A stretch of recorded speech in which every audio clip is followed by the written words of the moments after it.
se ele está ouvindo. Isso. Nossa, tá escuro.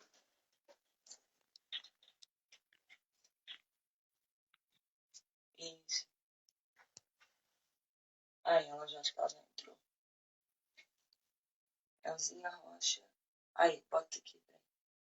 Visualizar. Isso, pode visualizar. Fazer uma transmissão ao vivo com ela. É o pessoal de lá tá entrando no seu agora. Aí, agora deu. Poxa, que bom, Celzinha. Glória a Deus. Glória a Deus. Amém. Glória a Jesus. Então, eu tô aqui me adaptando. Eu deixei o suporte lá na igreja, porque a live está sendo na igreja. Então, Aham. eu tô apoiando o celular aqui. De repente, não vai estar tão bem centralizado, mas espero que todos estejam atentos aí à palavra de Deus, né? Então, aí Aham. você pode me direcionar aí a maneira que vocês estão fazendo. Então, eu vou fazer uma oração inicial, bem rápida, e aí depois a palavra fica com o senhor. Sim, beleza, então. Então, Pai, neste momento, Espírito Santo de Deus, nós queremos entrar na tua presença, Pai. Pai, perdoe as nossas falhas, Pai, perdoe as nossas vezes que Deus. negamos a Ti, Espírito Santo de Deus. Pai, mas nesta madrugada, Pai, fale conosco, fale aos nossos corações, Pai. Fale, Espírito Santo de Deus, transforme a nossa mente, transforme o nosso coração, Pai. Porque se estamos aqui nesse horário, Senhor Jesus, é porque queremos e temos sedes de Ti, Pai. Pai, muito obrigada pela vida do pastor, pela família dele, os filhos dele, Senhor Jesus. Abençoe infinitamente, Pai, a família dele e a casa dele, Espírito Santo de Deus. É Glória. que eu te peço e desde já eu te agradeço, Espírito Santo de Deus. Amém. Amém, graças a Deus. E aí, Elzinha, como é que tá? O pessoal de Valença está conectado, o pessoal de Rio Preto, como é que Tá, tá tá aí? todo mundo, tá todo Você mundo ligadinho. tá... Entendi, vamos lá. Hoje em Ah, Valença tá aí a Lívia, pastor Francisco, pastora Cláudia, Felipe, Silvana. tô conseguindo ver aqui, minha esposa me ajustou aqui. É a primeira vez Ah, que a gente vê esse recurso, né? Que usa, na verdade, aham. essa ferramenta, mas que bom, né? A gente só se atualizando. Mais um abraço aí para o pastor Francisco, para a família Shekinah de Rio Preto. É uma honra poder compartilhar da palavra de Deus com vocês. Né, Elzinha? Há quanto tempo, Elzinha, vocês já estão nessa campanha aí de imersão aí na madrugada? Então, a gente tá no 12º dia, né? A gente, assim, o Espírito Santo me conduziu a fazer 22 dias de oração na madrugada, né? Eu, no início, eu fiquei com medo, porque quando fala, pô, orar na madrugada, na internet, é também a primeira vez que eu comecei a fazer isso também, então, para mim também foi tudo novo. Mas o Espírito Santo manda, a gente tem que fazer, né? E É tem sido muita bênção. Entendi. Então, a gente pode, na verdade, fazer aqui um momento da palavra de forma compartilhada, Elzinha. Eu acredito que existem algumas preocupações nesse período de quarentena que todo coração pastoral, ele sente o coração de Deus. E a igreja, por sua vez, ela sente o coração do pastor que passou no coração de Deus. Eu me lembro que quando Jeremias ele via os destroços de Jerusalém, Jeremias abriu seus braços, né, e olhava a cidade santa toda devastada pelo terror da Babilônia, né, o Pastor, fogo. Oi. só para te falar, o pessoal tá falando que o seu rosto tá parecendo meio cortado. Para levantar só um pouquinho o telefone. Sim, deixa eu... Isso, Melhorou aí? melhorou. Tá, deixa eu tirar aqui para ver se vai 31% já, dá pra... Vamos lá. Tá me vendo aí direitinho agora? Agora tá. Tá? Então, passar no coração de Deus é uma coisa muito interessante. E quando Jeremias, ele tá em meio aos destroços por causa da violência, né, de Nabucodonosor, de destruir a cidade, Jeremias, ele gritava nos destroços, dizendo, porventura há dor como a minha dor. E, na verdade, quando a gente vê no original ali, Jeremias estava ressaltando a dor de Deus. Então, por essa razão, às vezes os pastores, quando passam no coração de Deus e apresenta, na verdade, o sentimento do Senhor. Ontem eu falei na live que um grande pregador, se eu não me engano, é do século XX agora, e ele tem uma mensagem que diz o batismo de angústia, né? O batismo de angústia, mostrando que Neemias, por exemplo, sentiu o coração de Deus, e é aqui que eu quero conversar um pouco, nessa linha de raciocínio, né? Esse sentimento de Deus que eu quero apresentar, tá, Elzinha, nessa live hoje. Alguns passos que nós devemos dar, algumas preocupações que devemos ter com esse período de deserto, de caos que o Brasil e a nação está passando. Nós estamos inseridos, Elzinha, numa fase da igreja que a gente acredita-se que nós estamos vivendo o final do princípio das dores. O princípio das dores, há quem pense que o princípio das dores ele começou agora. Na verdade, o princípio das dores, o princípio já foi. É como se fosse uma contração de uma mulher grávida. Vai se intensificando a dor até que ela vai gerar. Esse é o princípio das dores. Os sinais vêm acontecendo desde o Calvário para cá, já são quase mais de 2.000 anos de história. E pasme assim a todos que estão agora me ouvindo, nós estamos prestes a entrar numa transição entre o princípio das dores, a saída do princípio das dores para a grande tribulação. A grande tribulação se dá no fechamento da porta da graça, em Apocalipse 15:8, quando o santuário fica vazio, o santuário celestial. Da mesma forma que quando o sacerdote no templo, no tabernáculo, que Deus falou para que Moisés fizesse em Êxodo 25, verso 8 e verso 40, Deus falou de um santuário que fosse o modelo do celestial, a partir do original. E na época, no dia da expiação, que era uma vez por ano, havia sacrifícios diariamente no tabernáculo. Aquele tabernáculo lá do deserto, que o Senhor falou com Moisés, deu uma visão da maneira que o tabernáculo seria. E a gente vê de Gênesis a Apocalipse a palavra santuário, ela ser falada, ventilada, porque existe um santuário celestial. Por exemplo, o autor aos Hebreus se dedicou inteiramente para falar da posição de Jesus no santuário celestial. E esse santuário celestial, ele teve aqui na Terra uma réplica da sua função.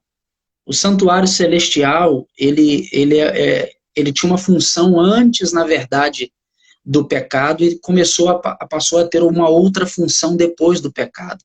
Porque antes do pecado havia apenas liturgias de adoração, anjos com 2 asas, outros com 6 asas.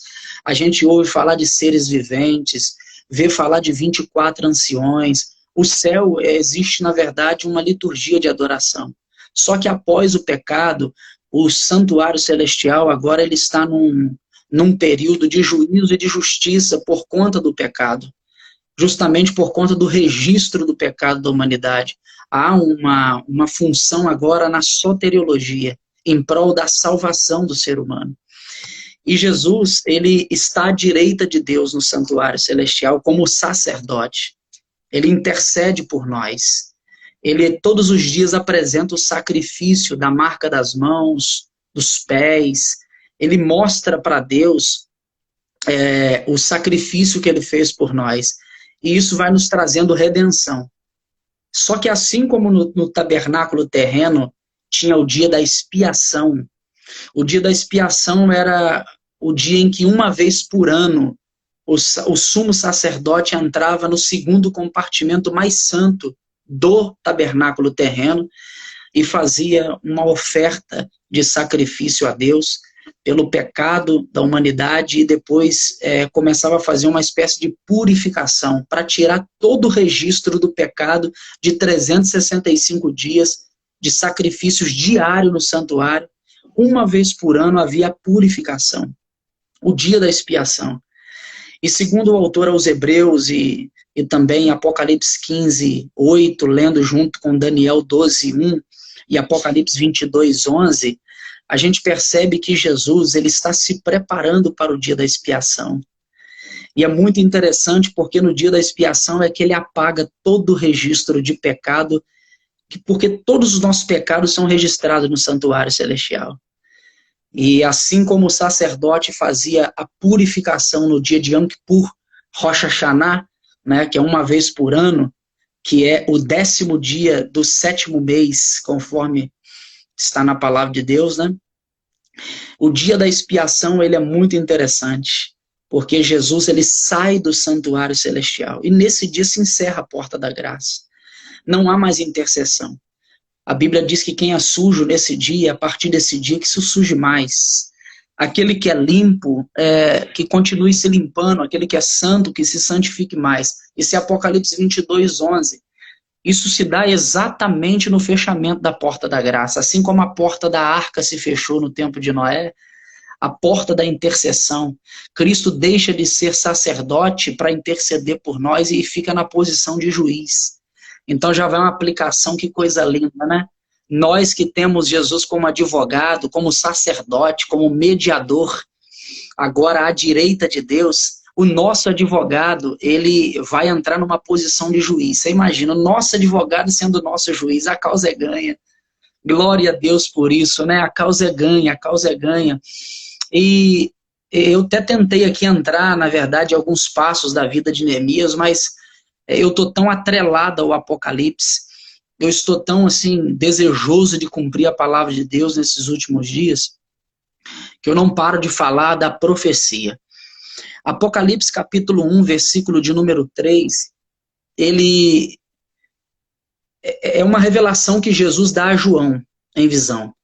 E João dá aos servos de Deus, porque o Apocalipse é uma revelação para os servos de Deus. Nenhum ímpio romano ou grego, nenhum ímpio judeu conseguiria entender o Apocalipse. O Apocalipse fala de bestas que emergem do mar, besta que vai emergir da terra, fala de dragão, fala de serpente, fala de trombeta, fala de tantas coisas enigmáticas, coisas de difícil compreensão. Só os crentes podem decifrar. Jesus falava muitas vezes por parábola, porque quem não era espiritual não ia entender. Porque a Bíblia é um livro para alguém que deseja ser espiritual. Ninguém carnal, por isso oramos antes de ler a palavra. Ninguém carnal iria compreender as Escrituras. Por isso que o céu é tomado por esforço, no sentido de que requer esforço nosso para entendermos a revelação de Deus. Requer uma dependência de Deus para entendermos o livro de Deus. Por isso que em Apocalipse 1:3, Jesus falou assim, logo nisso, bem-aventurado, bem-aventurados, mais do que feliz, é aquele que ler, aquele que guarda a palavra desta profecia, aqueles que ouvem a palavra desta profecia, porque o fim está próximo. Está lá no capítulo 1, verso 3. Porque a informação da profecia do Apocalipse é fundamental para esse tempo final que a igreja está na terra. Para que compreendamos qual é a posição de Jesus no santuário celestial agora, nesse momento. Em qual compartimento do santuário celestial Jesus está. Isso vai gerar temor. Você acredita que quando comecei a pregar sobre o Apocalipse na igreja, o temor, a fome de Deus, a presença de Deus, tudo intensificou, tudo se ampliou, se maximizou. Por quê? Porque a informação sobre essa profecia é tudo. Jesus falou que a gente não sabe nem o dia e nem a hora em que o Filho do Homem vai se manifestar nos ares. Então, por essa razão, eu preciso estar informado do que está acontecendo agora pelos sinais que apontam para o fim. Não é o fim, apontam para o fim. Alguém me perguntou assim, Pastor McAllister, quando a gente sair do princípio das dores e dar-se início à grande tribulação, o que vai acontecer? O que está entre a grande tribulação e o final do princípio das dores, nessa linha tênua, está o fechamento da porta da graça. Vocês que estão me ouvindo agora, eu vou me tornar mais, assim, eu vou jogar mais luz para você entender. O livro do Apocalipse não é difícil compreender, uma vez que você entende que ele é sequencial. O capítulo 14, verso 6, João vê um anjo que tem o evangelho eterno em sua mão. E espalhe esse evangelho a povos, línguas, tribos e nações. Você tem que ler Apocalipse 14, 6 com Mateus 24, 14. Quando este evangelho do reino for pregado a nações, povos e línguas e tribos, então virá o fim. O fim é com a volta de Cristo, é o segundo advento. Então, se eu leio Apocalipse 14, 6 e percebo que o evangelho está sendo lançado da mão de um anjo que está no meio do céu e atinge os povos, as línguas, as tribos e as nações, isso é a conscientização global do evangelho pelos seus ministros. Esse anjo é extremamente simbólico, porque anjo no grego ali tem um significado de ângelos, que significa ministros. Então é a incumbência de Mateus 24, 14, que é o último sinal que antecede a volta de Jesus, que é a conscientização global, para que se cumpra Romanos capítulo 1, que os homens se tornem indesculpáveis. Todos vão ouvir, mas nem todos vão aceitar. Nós estamos exatamente, Elzinha, nesse momento. Nós estamos na reta final da conscientização global do evangelho. Os programas, os televisores, os missionários, os evangelistas. Você vê pessoas de diversas denominações espalhando a semente. E a mensagem de Apocalipse 14, 6 é sobre salvação e juízo. Essas são as duas mensagens. O tiro tem que ser certo, Elzinha. Essa reta final, a cirurgia tem que ser precisa. Os sermões precisam estar enquadrados em Apocalipse 14, 6. Esse evangelho não é qualquer um, é chamado de evangelho eterno. Esse evangelho eterno, lendo com Mateus 24, 14, é o evangelho do reino. O evangelho do reino é o evangelho que aponta para o segundo advento de Jesus. É a igreja como Noé dizendo, ele está voltando. Arrependei-vos e convertei-vos, porque é chegado a hora do reino de Deus. Nós estamos, Pastor McAllister, você tem convicção do que você está falando? Eu tenho convicção. Eu tenho mais certeza assim, do que tudo na minha vida. É mais certo do que o amanhã, que nós estamos vivendo Apocalipse capítulo 14, verso 6, do anúncio global. Esse anjo que tinha o evangelho do reino e que espalhava as nações, as tribos e as línguas, é exatamente o momento que nós estamos vivendo. Por quê? Porque é o último sinal que antecede a volta de Jesus, é a conscientização global. Tá? Em que todos serão avisados de que ele está voltando. E é hora dos pecadores não salvos se arrependerem e confirmar isso pelo batismo. Que Cristo é a única mediação de salvação. Por que é sequencial o Apocalipse? Quando encerra esse momento de conscientização global, entra Apocalipse 15. Em Apocalipse 15 já não tem conscientização. Porque Apocalipse 15, verso 8, pode ler o texto em casa. O evangelho já foi espalhado. E Cristo está saindo do santuário celestial.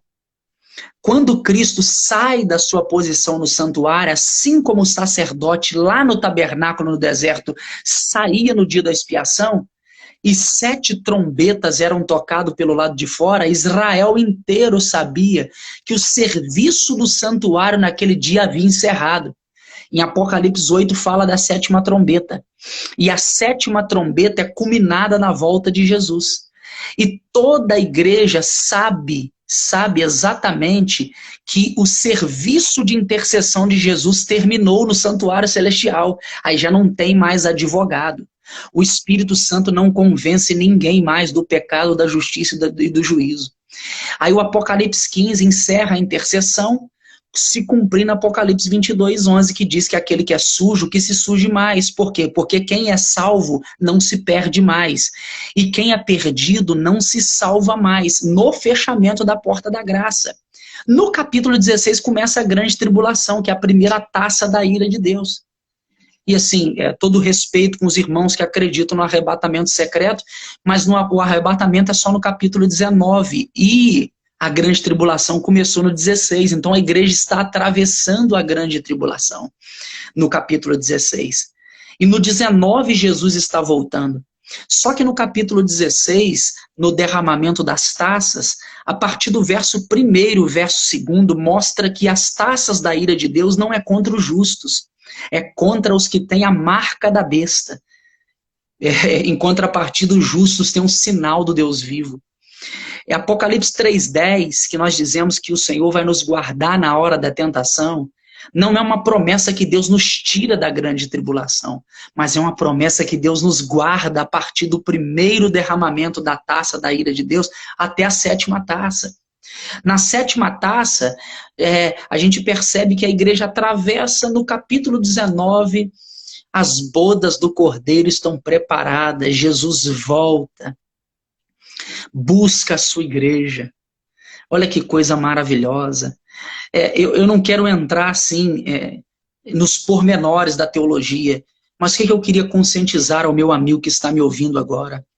A qualquer hora, a qualquer momento, Jesus termina o serviço dele no santuário celestial. E a hora de nos arrependermos, de pregarmos a mensagem da justiça e do juízo, é agora. Aleluia.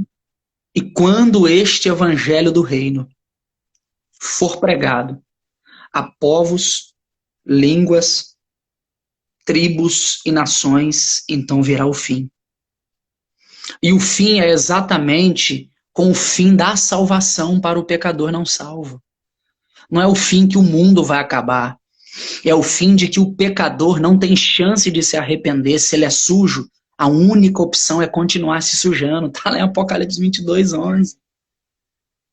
E esse é o tempo de angústia, é chamado de angústia de Jacó. Leia isso em Daniel 12:1 que você vai entender. Acompanha e tenta ler, na verdade, Apocalipse capítulo 16. Nunca houve angústia tamanha. É muito interessante quando a gente entende a profecia e em que momento Jesus está no santuário celestial. Em que tempo nós estamos, eu não posso dizer, porque quem trabalha com tempo, com numerologia, isso é assim, abominável diante dos olhos de Deus. Sabe, não sabemos o dia e nem a hora, mas os sinais apontam de que Jesus ele está perto de fazer a expiação do registro dos pecados no santuário celestial. E de que Jesus ele está prestes a acabar o mover da intercessão. E nós que temos o selo do Deus vivo, cujo nome está no livro da vida, a gente precisa conscientizar que não houve a decisão final ainda no santuário celestial. Só que eu não sei o dia que isso se encerra, mas tudo aponta que nós estamos nessa transição do final do princípio das dores para o início da grande tribulação. E quando as taças começarem a ser derramadas, tem um conselho em Apocalipse que a igreja vai recuar para não participar dos flagelos. E orando, intercedendo, clamando por Deus, pedindo proteção do Senhor. E obviamente o Senhor nos guarda. Alguns irmãos, infelizmente, por perseguição dos que têm a marca da besta, terão ódios do que tem o selo do Deus vivo, porque vão atribuir essa catástrofe na terra. Em Apocalipse 16 fala que pedras de aproximadamente 35 quilos caindo onde tiver ajuntamento de ímpio. o sol queimando a pálpebras, os homens não aguentam o sol, e a igreja guardada, protegida, porque Apocalipse 3:10 não promete que Jesus tira a igreja da grande tribulação. A promessa é que Deus nos guarda como guardou Daniel na cova. Deus não tirou Daniel da cova, ele poupou Daniel na cova. Deus nunca tirou os homens dele da tribulação. Ele não tirou Sadraque, Mesaque e Abednego, não livrou da fornalha, ele livrou na fornalha. Os hebreus no Egito, o Senhor não arrancou os hebreus quando Deus derramou as 10 pragas. O Senhor os protegeu no Egito. Deus nunca poupou, nunca tirou, ele poupou o seu povo em tempo de tribulação. E dessa mesma forma, o Senhor nos guarda na hora da tentação. Mas no final da grande tribulação, é chamado de Amargedon no Apocalipse. O Amargedon é justamente os ímpios vindo nos destruir, cheios de ódios da igreja, porque diz que essa grande ruína que a terra está recebendo é por conta da nossa pregação. Foi porque nós provocamos isso. Nós que trouxemos a ira de Deus. E nesse final, o Apocalipse capítulo 16, ele no finalzinho diz que o céu vai trovejar. O som das trombetas vão tocar. E no Apocalipse 19, Jesus está nos arrancando da terra e nos levando para os céus, que ele prometeu em João capítulo de número 14, que ele disse, não turbe o coração, credes em Deus e também em mim, Jesus dizendo, né, porque na casa de meu pai há muitas moradas, e assim se não fosse dessa forma, eu não vos teria dito, eu vou ao Pai, e eu prepararei um lugar, e eu voltarei para buscar vocês, e aonde eu estiver, vocês estarão também. Meu querido ouvinte da Palavra de Deus, você que está no Instagram agora, você que está nos vendo aqui ao vivo, você que vai nos ver amanhã, você que vai nos ver no YouTube, essa mensagem é só para te conscientizar. Não fechou a porta da graça ainda. Não perca tempo, coloque a semente no coração dos seus entes queridos. Leia Apocalipse 14, 6, 7, 8, até o final do capítulo 14 e veja qual é a mensagem que Jesus quer que você pregue. Jesus não quer uma mensagem de teologia da prosperidade, do evangelho triunfalista. É hora de pregar que Jesus vive e voltará. E aqueles que estiverem escondidos na sua cruz, aqueles que aceitaram a transferência da justiça de Deus em Cristo, e Cristo transferiu essa justiça para nós e nos deu o direito de sermos filhos dele. Aqueles que entendem que em nenhum outro há salvação, porque debaixo do céu não existe nenhum outro nome dado entre os homens pelo qual devamos ser salvos, Atos 4:12. Aqueles que entenderem que não só há um mediador entre Deus e o homem, Jesus Cristo, o Filho de Deus. Essas pessoas se aceitarem a maneira que Deus os escolheu para salvá-los, essa será a salvação. Para terminar, Elzinha, um dia Davi,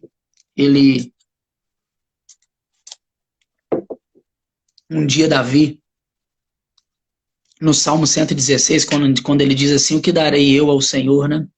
Por todos os benefícios que ele tem me dado, tem feito por mim. Tem um momento ali que ele fala de 3 livramentos, né? Livrou meus olhos da lágrima, meus pés da queda e minha alma da morte.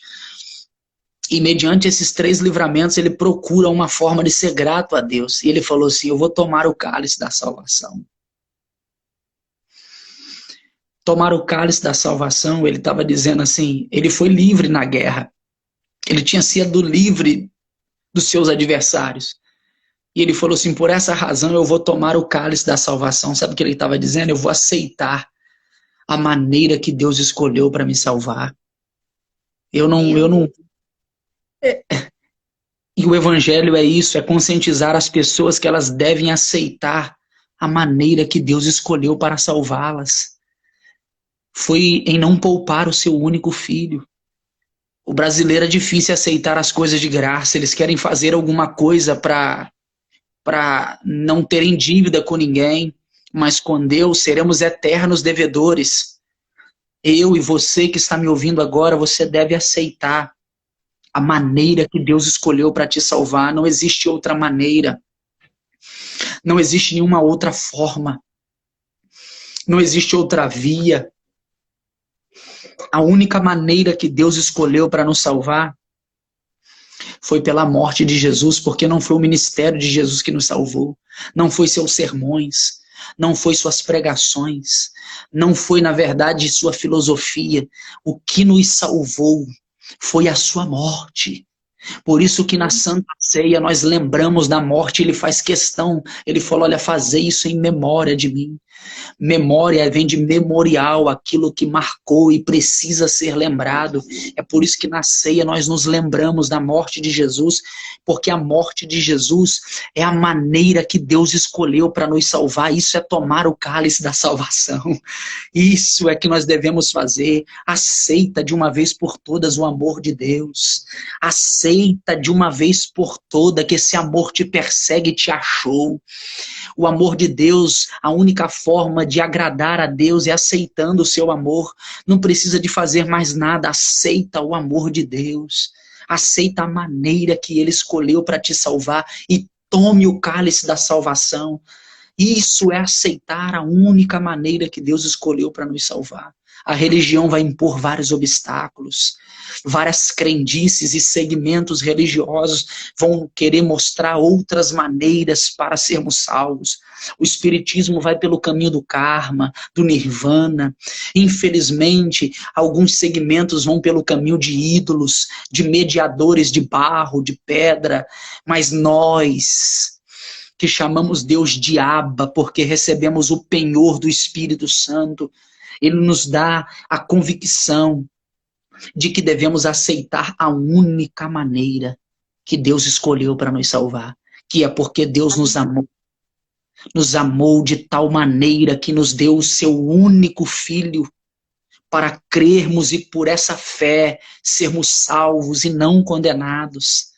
Então, exija do seu coração, se preocupe em ser um bem-aventurado, procure aprender o Apocalipse, procure entender as suas simbologias, procure ler o Apocalipse à luz de Daniel, de Ezequiel e à luz do Antigo Testamento. Entenda a doutrina do santuário, entenda a posição que Jesus está no céu agora e se prepara. Jesus disse que assim como foi nos dias de Noé, assim também será a vinda do Filho do Homem. E perceba que Noé pregava o desconhecido. Noé pregava por quê? Porque os sermãos agora na boca dos pastores vão ser um tanto desconhecido para a igreja. Eles vão ver a gente interpretando com maestria o Apocalipse, os pastores aprofundados no texto bíblico e na profecia, tornando a igreja bem-aventurada, tornando a igreja informada, porque bem-aventurados que tiveram essa informação, Apocalipse 1:3, que ouve, que guarda e que lê a palavra dessa profecia, bem-aventurados que nós seremos, porque não seremos enganados pelo anticristo, o homem do pecado, não seremos enganados por falsas profecias, dizendo que Jesus está ali.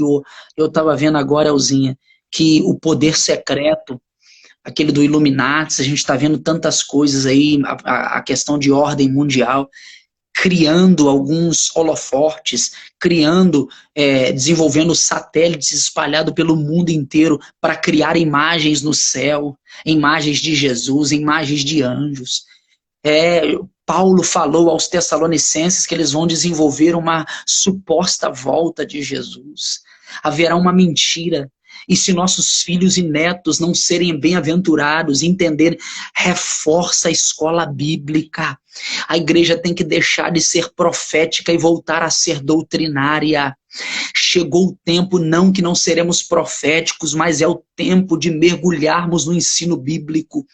Há uma grande preocupação no coração de Deus. É hora de reformar, atualizar, remoçar a leitura, gastar tempo com sermão.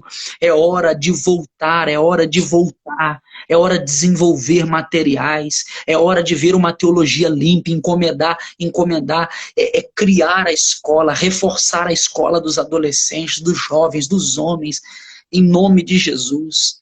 Esse é o tempo. Jesus falou que quando ele estivesse perto de voltar, só seria feliz, que é bem-aventurado, é feliz. Só seria bem-aventurado aqueles que ouvissem, aqueles que estivessem lendo e guardando a palavra desta profecia. Desta profecia está no Apocalipse 1, é do 1 ao 22. É o livro do Apocalipse agora, as pessoas pensam que a gente está ficando louco, mas acharam que Noé também estava. Só que o louco entrou na arca. E os que eram supostamente sadios de mente, sóbrios, ficaram pro lado de fora. Eu prefiro a loucura de Deus do que a sabedoria dos homens. Aleluia. Oh, glória a Deus. Então, recebam em nome de Jesus. Nós vamos fazer uma oração agora, para que eu e você, Alzinha, e todos que estão nos ouvindo, minha esposa também está aqui, pastora Fernanda, do meu lado, né? E nós vamos estar agora intercedendo e orando, clamando no nome de Jesus, para que nós, como igreja, voltemos a ter a marca das bem-aventuranças, por estarmos informados. Isso que vai nos dar um alívio, uma trégua em nossa alma, é saber que estaremos informados para esses últimos tempos, esse final de carreira da igreja na Terra, que pode durar 20 anos, 10 anos ou até 50, mas ela está em rumo ao final. Nós estamos entendendo que o arcanjo está pulindo a trombeta, e é chegada a hora, e nós temos uma mensagem nesse deserto, e essa mensagem é de justiça e de juízo, conforme Apocalipse 14:6, na conscientização final e global do Evangelho Eterno, que antecede a iminente volta de Yeshua para nos buscar, e eu estou ansioso por isso, e creio que todos que estão me ouvindo também, tá? Amém? Vamos colocar a mão no coração nesse momento, tá, Elzinha? Senhor nosso Deus, a quem devemos o temor, a quem devemos a honra, obrigado porque até aqui nos ajudou o Senhor livrou os nossos olhos da lágrima, os pés da queda e livrou a nossa alma da morte.